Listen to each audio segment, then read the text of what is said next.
Have you ever heard of the Soviet submarine dubbed Hiroshima?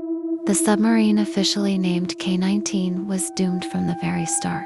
The bad luck started when 2 men on the construction crew died in a fire, and continued when 6 more perished from inhaling toxic glue fumes. Post-construction, a man lost his life when he fell between 2 compartments. Another crewman lost his life when he was crushed to death by a missile tube door. When loading the missiles, they should have known things would only get worse when the bottle of champagne did not burst during the christening. Before K-19 could complete her sea trials, there was an accident in January of 1960. A reactor control rod was bent.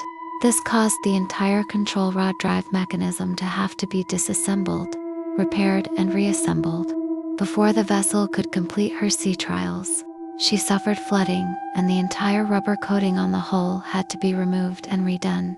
On the 4th of July 1961, on her maiden voyage, just off the coast of Greenland, K-19 suffered another terrible incident.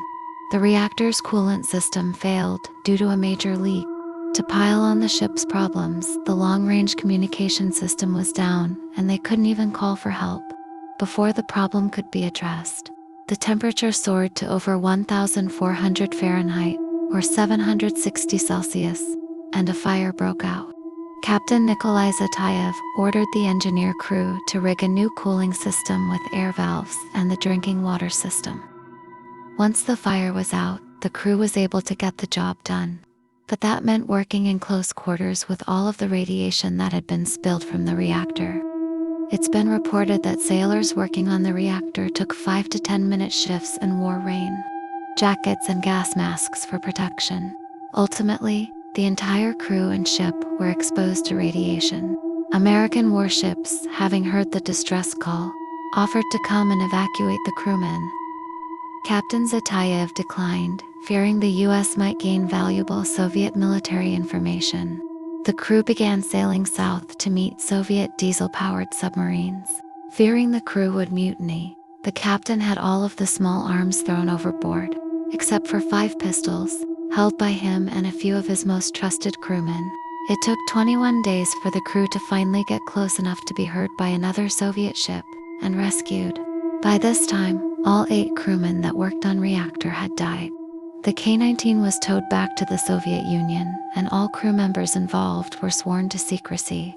The reactors were replaced, the ship was repaired, and then put back out into service. Over the following 2 years, another 14 crew members succumbed to radiation poisoning. At this point, the ship had earned the nickname Hiroshima. This, however, wasn't the last of the lives that K-19 would take. In 1967, there was a fire that took the lives of another 39 crew members. In 1969, there was a collision. In 1972, another fire, and K-19 was finally retired in 1990.